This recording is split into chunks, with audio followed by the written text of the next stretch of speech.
ప్రార్థన చేసుకుందాం. మహోన్నతుడా, ప్రేమ కనికరం కలిగిన దేవా, నీకే వందనాలు, స్తుతులు, స్తోత్రాలు తండ్రి. యెషయా గ్రంథము 8వ అధ్యాయము 17వ వాక్యము మాట్లాడగల సమర్థుడివి, శక్తి గలవాడివి నీవే. ఈ వాక్యముని విడమర్చి విప్పి చెప్పగలిగిన గొప్ప దేవుడవు నీవే. దేవా, ప్రభు అయిన యేసుక్రీస్తు నామములో పరిశుధాత్ముడికే ఘనత, పరిశుధాత్ముడే మాటలాడి పరిశుధాత్ముడికే ఘనత మహిమ తెచ్చుకునిలాగున ఈ దీనుడను నీ సిలువు సాటున మరుగుపరుచుకోమని, ఇంటున్న ప్రతి నీ బిడ్డని నీ రాజ్యానికి వారసులను చేయమని, వారి వారి హృదయాలను పరిశీలించుకునేటట్లుగా సహాయం చేయమని నా ప్రభుని ప్రియ కుమారుడైన యేసుక్రీస్తు నామములో అడుగుతున్నాము తండ్రి, ఆమేన్. చూడండి ప్రియమైన దేవుని బిడ్డలారా, యెషయా గ్రంథము 8వ అధ్యాయము 17వ వాక్యాన్ని మనం ధ్యానించుకుందాం. 17వ వాక్యము, యెషయా గ్రంథము 8వ అధ్యాయము వాక్యము 17. యాకోబు వంశస్థులకు తన ముఖముని మరుగుపు చేసి యెహోవాను నమ్ముకొను నేను ఎదురు చూచుచున్నాను, ఆయన కొరకు నేను కనిపెట్టుచున్నాను. చూడండి ప్రియమైన దేవుని బిడ్లారా, యెహోవా కొరకు ఎవరు? యాకోబు వంశస్థులు ఎదురు చూస్తున్నారట. ఎవరు వీరు? మారు మనస్సు పొందకముందు యాకోబులో పొరపాటులు ఉన్నవి, తన భార్యలో కూడా పొరపాటులు ఉన్నవి. చూడండి ప్రియమైన దేవుని బిడ్డలారా, అయితే యాకోబు ఎదురు చూస్తున్నాడు.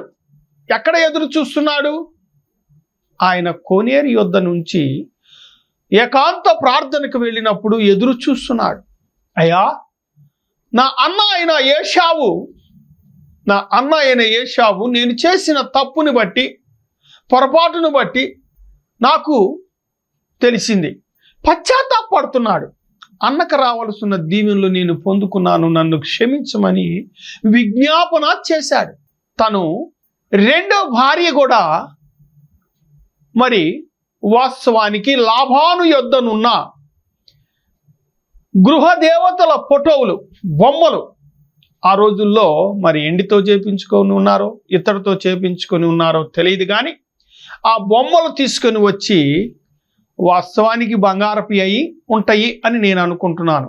బంగారమే కదా ఆశించేది, వెండి కాదు, బంగారమే. అయితే ఈమెం చేసింది?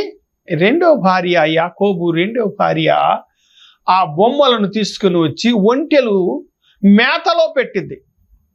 ఒంటెలు తిను మేతలో పెట్టినప్పుడు నేను కడగా ఉన్నాను కనుక ఇక్కడ మీరు ముట్టుకొనవద్దు అన్నప్పుడు అది దేవునికి దృష్టికి విగ్రహారాధన ముఖ్యమైనది.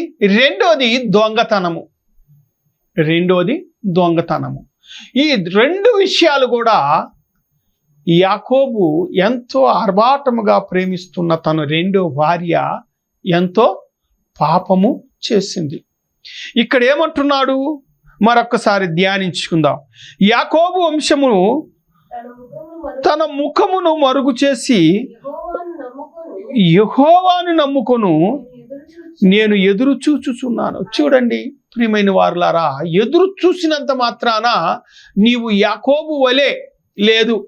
యాకోబు వంశస్థులవైన నీవు ప్రియ క్రైస్తవుడవైన నీవు ఎదురు చూస్తున్నావు, కానీ నీలో ఏ పాపమున్నదో పరిశీలించుకో.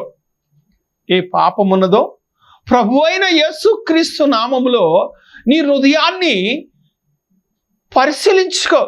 మాకు ఏం చేసేవాళ్ళంటే శనివారం ఆరాధన పెట్టేవాళ్ళు. ఈ శనివారం ఆరాధన ఎప్పుడు మొదలయ్యేదయ్యా అంటే కరెక్ట్గా 5ంటికి శనివారం ఆరాధన మొదలయ్యేది. సాక్ష్యాలు చెప్పేవాళ్ళు, అలాగే కొత్తగా పాస్టర్లైన వాళ్ళు వాక్యం చెప్పేవాళ్ళు, అలాగే కరెక్ట్గా మళ్ళీ 8ంటికల్లా గ్రూపులుగా కూర్చొని గొలుసు ప్రార్థన చేసుకుంటూ వారు ఏమేమి పొరపాటులు ఉన్నాయో అని తాను హృదయాలను పరిశీలించుకొని బల్లలో పాలు పంపులు పొందేవారు. కొన్ని సంఘాలలో అయితే ఉపవాస ప్రార్థనలు అనేది జరుగుతున్నవి, కానీ వారు పశ్చాత్తాప కలిగి నేను చేసేది తప్పు అని గ్రహించి కూడా దేవుడు శిక్ష వేసినా మానుకొని ఒక పాపములో జీవిస్తున్నారు. వీరు ఎవరయ్యా అంటే క్రైస్తవులు, యాకోబు వంశస్థులైపోతున్నారు. మారు మనసు పొందిన తరువాత ఆశీర్వదింపబడినాక ఇశ్రాయేల్ అయ్యాడు. అది కూడా చూసుకుందాం తర్వాత. యాకోబు మారు మనస్సు పొందక ముందు దేవుని ముఖము చూడాలని ఆశపడ్డాడు, కానీ కుదరలేదు.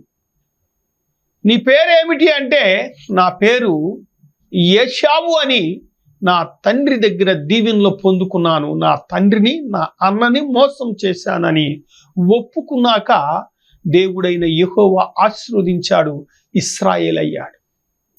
చూడండి ప్రియమైన వారలారా, మనలో లెక్కలేని పాపాలు ఉన్నవి. ధనాపేక్ష ఉన్నది, వస్త్రధారణ ఉన్నది,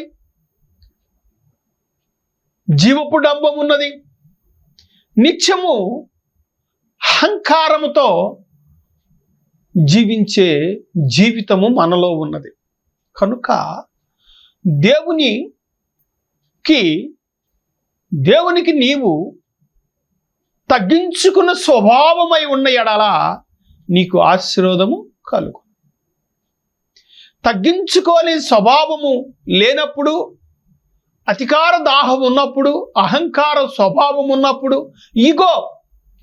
ఇగో అనేది క్రైస్తవుడిలో ఉన్న ఎడల వాడు దేవుని రాజ్యానికి వారసుడు కాడు.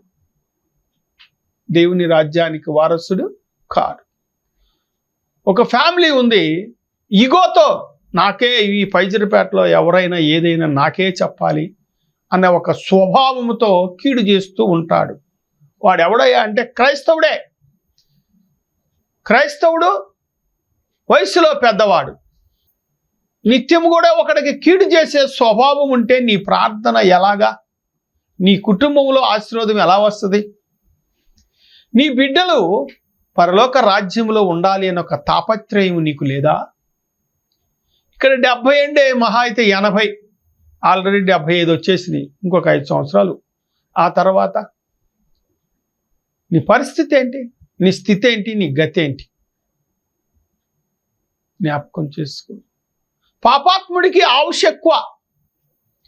ఎందుకంటే ఆయుష్ ఎక్కువ, పాపము ఎక్కడ ఉండునో కృప అక్కడ ఉండును. ఎందుకని?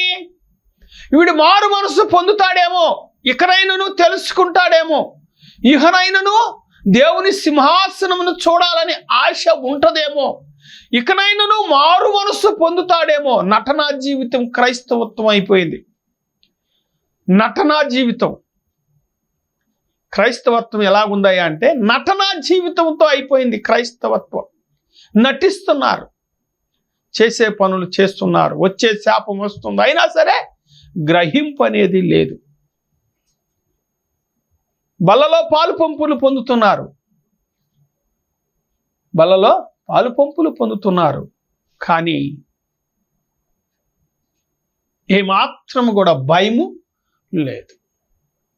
అది ఒట్టి ద్రాక్షారసమే, అది మామూలుగా తీసుకొచ్చిన పిండి రొట్టె, కానీ అది ప్రభు శరీరము అవదు. ఆ ప్రభు శరీరం అవ్వాలి అంటే అనుభవం ఉండాలి. ఈ మధ్య పాస్టర్లు చాలామంది దర్శనాలు లేవు, ప్రవచనాలు లేవు, అలాగే అవన్నీ కూడా ఒట్టిదే అంటారు. మరి మోషే దర్శనం పొందాడు, మిరియాము దర్శనం పొందింది, మరి యాకోబు దర్శనం పొందాడు. ఒక పక్కన దేవదూతలు ఎక్కుటయు, ఒక పక్క దేవదూతలు దిగుటయు దర్శనం పొందాడు. అదే బేతేలు అనబడింది ఈ రోజున. ఆ బేతేలు ఇశ్రాయేలీల ప్రజలకు అప్పచెప్పారు. యెహోషువ ఇశ్రాయేలీల ప్రజలను ఐగుప్తు నుంచి పాలు తేనెలు ప్రవశించే దేశానికి నడిపిస్తుండగా ఇదే బేతేలు మరి యాకోబు వంశస్థులకే ఇచ్చాడు. ఇది మీకు స్వాస్యము, ఇది మోషే చెప్పిన స్వాస్యము. చూడండి ప్రియమైన వారులారా, తెలిసి నీవు తప్పు చేసిన ఎడల శిక్ష తప్పదు.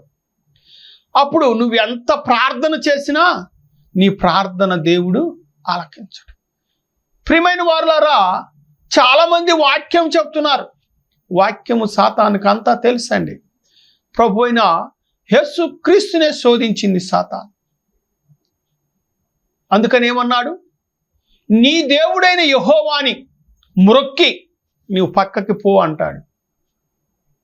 ప్రభు అయిన యేసు క్రీస్తు నేను దేవుణ్ణని ఎక్కడ చెప్పుకోలేదు. యోహాను సువార్తలో ఏమన్నాడంటే, పనివాడు పనివాడే, యజమానుడు యజమానుడే, నన్ను యజమానితో మీరు పోల్చవద్దు.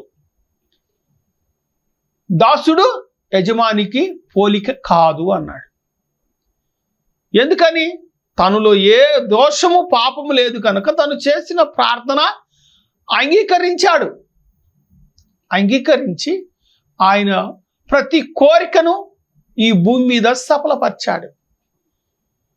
చూడండి ప్రియమైన వారు, మరి మనము బాప్టిసం తీసుకున్నాం, పద్ధతి పూర్వం పద్ధతే. ఆ పద్ధతులని మనము మానేయాలి. ప్రార్థన ఆలకించట్లేదు, అన్ని శ్రమలు, అన్ని ఇబ్బందులు, అన్ని ఇరుకులు అంటే నీలో ఏ పాపం ఉందో పరిశీలించు. మాకు జసంతరావు గారు ఏం చెప్పేవాళ్ళు అంటే, శనివారం రాగానే మిమ్మల్ని మీరు పరిశీలించుకొని మీ హృదయాలను ఒక్కసారి పరిశీలించుకోండి. నీ వస్త్రాన్ని నీవు ఉతుక్కున్నట్లుగా నీ హృదయం అనే వస్త్రాన్ని ఉతుక్కోండి అని చెప్పేవాడు. చూడండి ప్రియమైన వారులారా, ఎంత చక్కని మాటలు. ముఖము చూడాలి, దేవుని ముఖము. మోషే, నీ ముఖము దేవుని వెలుగుతో నిండి ఉన్నది కనుక నీ ముఖమును మేము చూడలేకపోతున్నాం. కనుక నువ్వేం చేస్తావయ్యా అంటే, పైటి చెంగుని నువ్వు కప్పుకో. నీ ముఖము మేము చూడలేకపోతున్నాం. మోషేలో పాపము లేదు. అయితే పాపం ఉన్నదా అంటే క్షమించబడింది. ఎప్పుడు? ఒక సైనికుని, ఐగుప్తి సైనికుని చంపి తనుని ఇసుకలో పూడ్చిపెట్టినప్పుడు ఆవేశంలో, క్షణకమైన ఆవేశంలో ఇశ్రాయేలీల పట్ల ఉన్న ప్రేమను బట్టి, నా వారు ఈ రోజుల్లో లేదులేండి, కులానికి కులమే ద్రోహం చేసుకుంటున్నారు. డబ్బులు ఇస్తే చాలు ద్రోహం చేసేస్తున్నారు. వాళ్ళు ఎంతో భ్రష్టత్వంలో ఉన్నవారు, జాతికి ద్రోహం చేసేవాళ్ళు క్రైస్తవులే. వీళ్ళు బయట వాళ్ళు కాదండి, జాతికి ద్రోహం చేసేవాళ్ళు కూడా పక్కాగా ఉన్నారు. పెద్దగా మళ్ళీ క్రైస్తవులు ఆరాధనకి వెళ్తారు, ఆ గ్రంథాన్ని పట్టుకొని, పరిశుద్ధ గ్రంథాన్ని పట్టుకొని వాళ్ళకన్నా భక్తిపరులు లేరని నటిస్తుంటారు. శాపం వస్తుంది, జాగ్రత్త. శాపం వస్తుంది, జాగ్రత్త. చూద్దాం, ఇంకొక వాక్యాన్ని మనం ధ్యానించుకుందాం. ఏమైంది? మోషేను క్షమించాడు కనుక, ఆ మోషే ముఖమును ఇశ్రాయేలీల ప్రజలు చూడలేకపోయారు కనుక, ముఖాముఖిగా దేవుడైన యెహోవా మోషేతో మాట్లాడాడు కనుక, మరి నీతో ఎందుకు మాట్లాడతలేదు? నీ పాపములు క్షమించబడ్డాయిగా, మరి నీతో మాట్లాడాలిగా. నీ ముఖము తేజో నక్షత్రములాగా వెలగాలి కదా, ఎందుకని వెలగట్లేదు? నీలో ఏదో ఈ లోకానికి సంబంధించిన ఆశలు, కక్షలు, కార్పణ్యాలు, దుర్మార్గపు స్వభావములు కలిగిన జీవితంలో నీవు ఉన్నావేమో పరిశీలించుకో. ఇంకొక మాట చూసుకుందాం. ఎందుకు ముఖముని సాటు చేసుకున్నాడో అది కూడా చూసుకుందాం. ద్వితీయోపదేశ కాండము 31:18. వారు అన్యదేవతల తట్టు తిరిగి చేసిన కీడంతటిని బట్టి ఆ దినమున నేను నిశ్చయముగా వారికి విరోధిని అగుదును. ఇందాక చెప్పాను కదా, యాకోబు రెండవ భార్య, మొదటి భార్య లేయా, రెండవ భార్య ఏం చేసింది? బంగారపు విగ్రహములు తండ్రి అయిన లాభాను యొద్ద నుండి తెచ్చుకొని దొంగతనంగా తీసుకొని వచ్చి, ఇదిగో ఒంటెలు తింటున్న ఆహారం అనగా గడ్డిలో పెట్టేసి, ఆమె మళ్ళీ దాని మీద కూర్చొని నేను కడగా ఉన్నాను, నన్ను మీరు ముట్టవద్దు అన్నప్పుడు వారు బయటికి వెళ్ళిపోతారు. విగ్రహారాధన, ధనాపేక్ష విగ్రహారాధనతో పోలి ఉన్నది. చూడండి ప్రియమైన వారు, గమనించండి. ఇక్కడ 3:6 లేదని అందరికీ తెలుసు, ప్రతి క్రైస్తవుడికి. శ్మశానాల్లో ఖాళీ లేదంటున్నారు. అయినప్పటికీ కూడా ఈ భూమి మీదే ఆశ. దేవుణ్ణి చూడాలి అని ఒక క్రైస్తవుడికి, నిజమైన క్రైస్తవుడికి ఉంటుంది. అందుకని యేసన్న గారు ఏమన్నాడు? నీవు కనిపించని రోజున ఒక క్షణము ఒక యుగముగా మారును. చూడండి ప్రియమైన దేవుని బిడ్డలారా, నీవు మాట్లాడని రోజున ఒక క్షణం అంట ఆయనకి ఎంతో కష్టమంట. చూడండి, నీవు మాట్లాడని రోజున ఒక్క క్షణం ఒక యుగముగా మారెనే, నీవు పెదవిపిన రోజున నీ సన్నిధి పచ్చక బయలాయనే, నీ సన్నిధి పచ్చక బయలాయనే.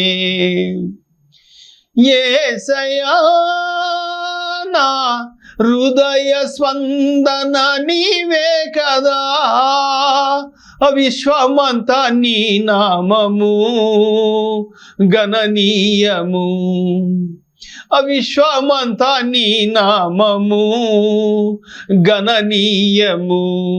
చూడండి ప్రియమైన వారలారా, దేవుడు మాట్లాడితే మోషేతో మాట్లాడాడు గనుక అదిగో ఆ 10 ఆజ్ఞలు ఈ రోజుకి ఇశ్రాయేలీయుల ప్రజలు చక్కగా పాటిస్తున్నారు.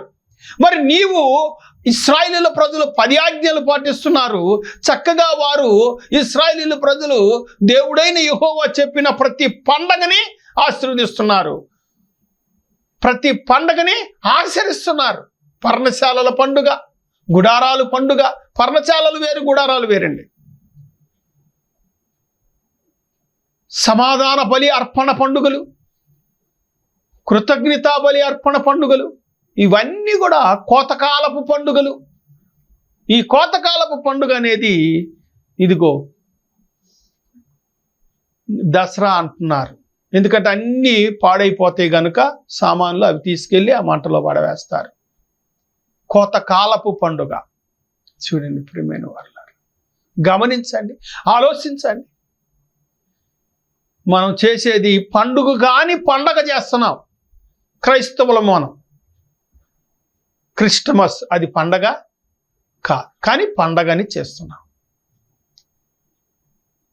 చూడండి ప్రియమైన వారు, గమనించండి, ఆలోచించండి. వాళ్ళ దేశానికి మన దేశానికి, వాళ్ళ టైంకి మన టైంకి చాలా తేడా ఉంది. అయితే అదే నెలలో అదే రోజును చేస్తాం. రోజులను బట్టి, టయాన్ని బట్టి కూడా మనం చెయ్యం. ఆ మాట అన్నందుకు ఒక పాస్టర్ గారు నన్ను కొద్దిగా కేకలేశాడు, ఎర్రెర్రి కేకలు. సరే నువ్వే చూసుకో అన్నా. మళ్ళీ కొన్ని రోజులు పోయినాక, దగ్గర దగ్గర ఒక 1.5 సంవత్సరం గడిచిపోయినాక ఫోన్ చేసి, తమ్ముడా నువ్వు అన్నది కరెక్టే తమ్ముడా అన్నాడు. ఏమన్నానన్నా అంటే, వాళ్ళ దేశానికి టయానికి మన దేశానికి మన టయానికి చాలా తేడా ఉంది తమ్ముడు, నువ్వు చెప్పింది కరెక్టే. చలికాలములో అన్నాడు కానీ పలానా రోజని రాయలేదు. వాస్తవమే తమ్ముడు, నేను ఇంటర్నేషనల్ ఛానల్లో చూశాను అని చెప్పుకొచ్చాడు. నాకేం తెలియదండి, పరిశుద్ధాత్ముడే మాట్లాడాడు అని నేను చెప్పాను, పెట్టేశాను. అన్య దేవతలకు నీవు మొక్కుచున్నావు, నీకు మేలెట్లా జరిగిద్ది? ఒక బిడ్డలు పుట్టారండి, యేసే పుట్టాడా? అన్య దేవతల విగ్రహాలు పారేసిన తరువాత యేసేపు పుట్టాడు. ఆ తర్వాత బెన్యమీను పుట్టాడు. విగ్రహాలు పారేయక ముందు, విగ్రహాన్ని హృదయంలో నుంచి తీసివేసుకోనక ముందు ఆమెకు గర్భము రాలా. గర్భం వచ్చిందా అండి? గర్భము రాలా. చూడండి ప్రియమైన వారులారా, గర్భము ధరించింది, యేసేపుని కనింది. ఆ తర్వాత 2వ వాడు బెంజమిన్ కనింది. ఆ విగ్రహాలు ఆమె సంచిలో ఉన్నప్పుడు పరిశుద్ధాత్ముడు మాట్లాడాల. ఎప్పుడైతే విగ్రహాలు పారవేసిందో తన హృదయంలో నుంచి, తను ఇంటిలో నుంచి పారవేసిందో, అప్పుడు విగ్రహారాధన లేదు కనుక పరిశుద్ధాత్ముడు ఆమె గర్భమును ధరించి ఆమెకు బిడ్డలు కలిగారు. చూడండి ఎంత గొప్ప సంఘటన. నీ హృదయంలో ఏమున్నదో, ఏ వాంఛ నీ హృదయంలో ఉన్నదో పరిశీలించు. మేలుకైతే పర్వాలేదు, కీడుకైతే అది దేవుడు మెచ్చాడు. చూద్దాం, ఇంకొక వాక్యం చూసుకొని ముందుకు వెళదాం. కీర్తనల గ్రంథము 44:24. మీ ముఖమును అబ్బా చూడండి, నువ్వేలా మరుగుపరుచున్నావు. ఎవరు వీరు? కోరాహు కుమారులు. ఈ కోరాహు కుమారులు ప్రధాన గాయకునికి రాస్తున్నారు ఈ మాట హెడ్డింగ్. ప్రధాన గాయకునికి కోరాహు కుమారులు చేసిన దైవ ధ్యానము. ఈ దైవ ధ్యానం ఎలా చేస్తున్నారు? నువ్వేల ముఖముని నువ్వు సాటు చేసుకున్నావు, మాతో ఎందుకని మాట్లాడతలేదు, మాకెందుకని నీ ముఖమును చూపించట్లేదు, అయ్యా మాతో నువ్వు మాట్లాడు, నీ ముఖముని మేము చూడాలి అంటున్నారు. కానీ వీరిలో ఉన్న పొరపాటును బట్టి అప్పుడు ఆయన మాట్లాడతలేదు, చూడట్లేదు. మరి ప్రియ క్రైస్తవుడా, నీవు క్రైస్తవుడవే, దేవుని ధ్యానిస్తున్నావు, దేవునితో ఉంటున్నావు, బల్లలో పాలు పంపులు పొందుతున్నావు, సంఘంలో పేరు తెచ్చుకుంటున్నావు, మంచిదే. కానీ నీ హృదయములో ఏ తలంపు, నీ హృదయములో ఏమి దాచుకొని ఉన్నావో, నీ తలంపుల్లో ఏమి దాచుకున్నావో, ఈ లోకానికి సంబంధించింది అది నీవు ఒక్కసారి జ్ఞాపకం చేసుకొని అది విడిచిపెట్టు. అప్పుడు దేవుడు ముఖాముఖిగా మాట్లాడతాడు. చూద్దాం, యెషయా గ్రంథము 1:15. అదిగోండి చూడండి, మీరు మీ చేతులు చాపినప్పుడు మిమ్మును చూడక నా కన్నులు కప్పుకొందును. నేను బహుగా ప్రార్థన చేసినను నేను వినను. మీ చేతులు రక్తముతో నిండి ఉన్నవి. దీనిని మనము ధ్యానించుకుందాం, ఈ వాక్యముని ధ్యానించుకుందాం. చేతులెత్తి ప్రార్థన చేస్తారు. ఎందుకని? మోషే ఇశ్రాయేలీయుల ప్రజల విషయంలో యుద్ధము జరిగేటప్పుడు కొండ మీదకి ఎక్కి చేతులు ప్రార్థన చేసినప్పుడు పరిశుద్ధాత్ముడు వారితో, ఇశ్రాయేలీయుల ప్రజలతో ఉండి యుద్ధమును జయించి ఫిలిష్తీయులను ఓడించారు, లేదా శత్రువులను ఓడించారు. చేతులు దించినప్పుడు శత్రువుల చేతిలో ఇశ్రాయేలీయుల ప్రజలు ఓడిపోయారు. అయితే శత్రువుల్ని జయించటానికి ఇశ్రాయేలీయుల ప్రజలను మోషేను చక్కగా పెట్టుకొని జీవించారు. చూడండి ప్రియమైన వారులారా, పాపము ఉంటే ఈ రోజుల్లో చాలామంది ప్రవక్తనీయులు బయలుదేరారు. వాళ్ళు ఏమంటున్నారంటే 2 చేతులు పైకెత్తి ప్రార్థన చేస్తే దేవుడు ఆలకించుతాడు, మీకేం పర్వాలేదు అంటున్నారు. కానీ మీ హృదయంలో పాపం ఉన్న ఎడల నీ ప్రార్థన ఆలకించడు అనే ఒక భావము మీరు చెప్పట్లేదు. 2 చేతులు పైకెత్తి వెలుగెత్తి ప్రార్థన చేసిన ఎడల నీలో అసూయ స్వభావం ఉంటే నీ ప్రార్థన ఆలకించడు. కుతంత్రపు స్వభావం ఉంటే ఆలకించడు. నీ కుటుంబంలో నీ బిడ్డలకి నీవు చక్కగా మంచి మర్యాద నేర్పించని ఎడల నీవు ఆలకించడు. కూతురికి చెప్పు, నీ కొడుక్కి చెప్పు. ఒక కుటుంబం ఉందండి, నా కళ్ళతో నేను కళ్ళారు చూశాను. కొడుకుకేమో ఎయిడ్స్ వ్యాధి వచ్చింది, సొంత మనవరాలను కూతురునిచ్చి పెళ్లి చేసింది. ఆమె పెద్ద ప్రవక్తిని. ఆమె చెల్లిలో ఒక ఆమె ఉంది, ఎలుగెత్తి ప్రార్థన చేసిద్దంట 2 చేతులు పైకెత్తి. మరి కుటుంబంలో ఉన్న కొడుకు గురించి కూతురు గురించి చూపించడా? అల్లుడు గురించి చూపిస్తాడా? కోడల గురించే చూపిస్తాడా? ఇరుగు పొరుగు వారి గురించే చూపిస్తాడా? దేవుడు స్వార్థపరుడా? చెప్పండి ప్రియమైన వారులారా, చెప్పండి దేవుని బిడ్డలారా, జ్ఞాపకం చేసుకోండి. నీ కృపా దీవెనలు నీవు పొందాలి అంటే ముందు ముఖ్యముగా నీలో ఏముందో పరిశీలించుకో. నీ చుట్టుపక్కల వాళ్ళతో నీవు ఆశీర్వాదాన్ని పొందుతుండేటట్లుగా మాట్లాడుతున్నావు. అబ్బో దర్శనం వచ్చిందండి, ఆమె ప్రార్థన చేస్తే దర్శనం నెరవేరుతుందండి. మరి నీ కుటుంబంలో ఎలా ఉంది? నీ కూతుర్ల విషయంలో ఎలా ఉంది? నీ కొడుకుల విషయంలో ఎలా ఉంది? నువ్వు ఒక పాస్టరము అయి ఉండి నీ కొడుకుకి ఎయిడ్స్ వ్యాధి వచ్చే వరకు నువ్వు తెలుసుకోలేకపోయావా? నీ దేవుడు నీకు చూపించలేదా? నీ కూతురు ఒక తిరుగుబోతూ ఉండి నీ దేవుడు నీకు చూపించలేదా? నీ చెల్లెలు ఎలుగెత్తి ప్రార్థన చేసిద్దిగా, నీ చెల్లెలికి చూపించలేదా? నీ సంఘం ఏమైపోయింది? చిల్లావిల్లం అయిపోయింది. ఇప్పుడు నిన్నేమంటున్నారు? తప్పుడు ప్రవచనాలు ప్రవచించింది, తప్పుడు దర్శనాలు చెప్పింది అని ఒక నింద నీకుంది. ఎందుకని? నీవు దేవుని వాక్యాన్ని విడిచి, దేవుని దర్శనాన్ని విడిచి నీ సొంతగా నువ్వు చెప్తున్నావు కనుక నీవన్నీ కూడా మోసం అని చెప్తున్నారు. ఎందుకు దేవుని నామాన్ని అవమానపరుస్తా? ఎందుకు దేవుని నామాన్ని నువ్వు నిందల పాలు చేస్తా? నిన్ను బట్టి కాదా అన్ని జనుల మధ్యలో నేను అవమాన పాలవుతున్నాను అంటున్నాడు ఆయన. నిన్ను బట్టి కాదా నేను దినము కన్నీరు కారుస్తున్నాను అంటున్నాడు. నేను ప్రతిరోజు కూడా నాలో యథార్థత లేదే అని నేను ప్రార్థన చేస్తాను. యథార్థత నాలో లేదు.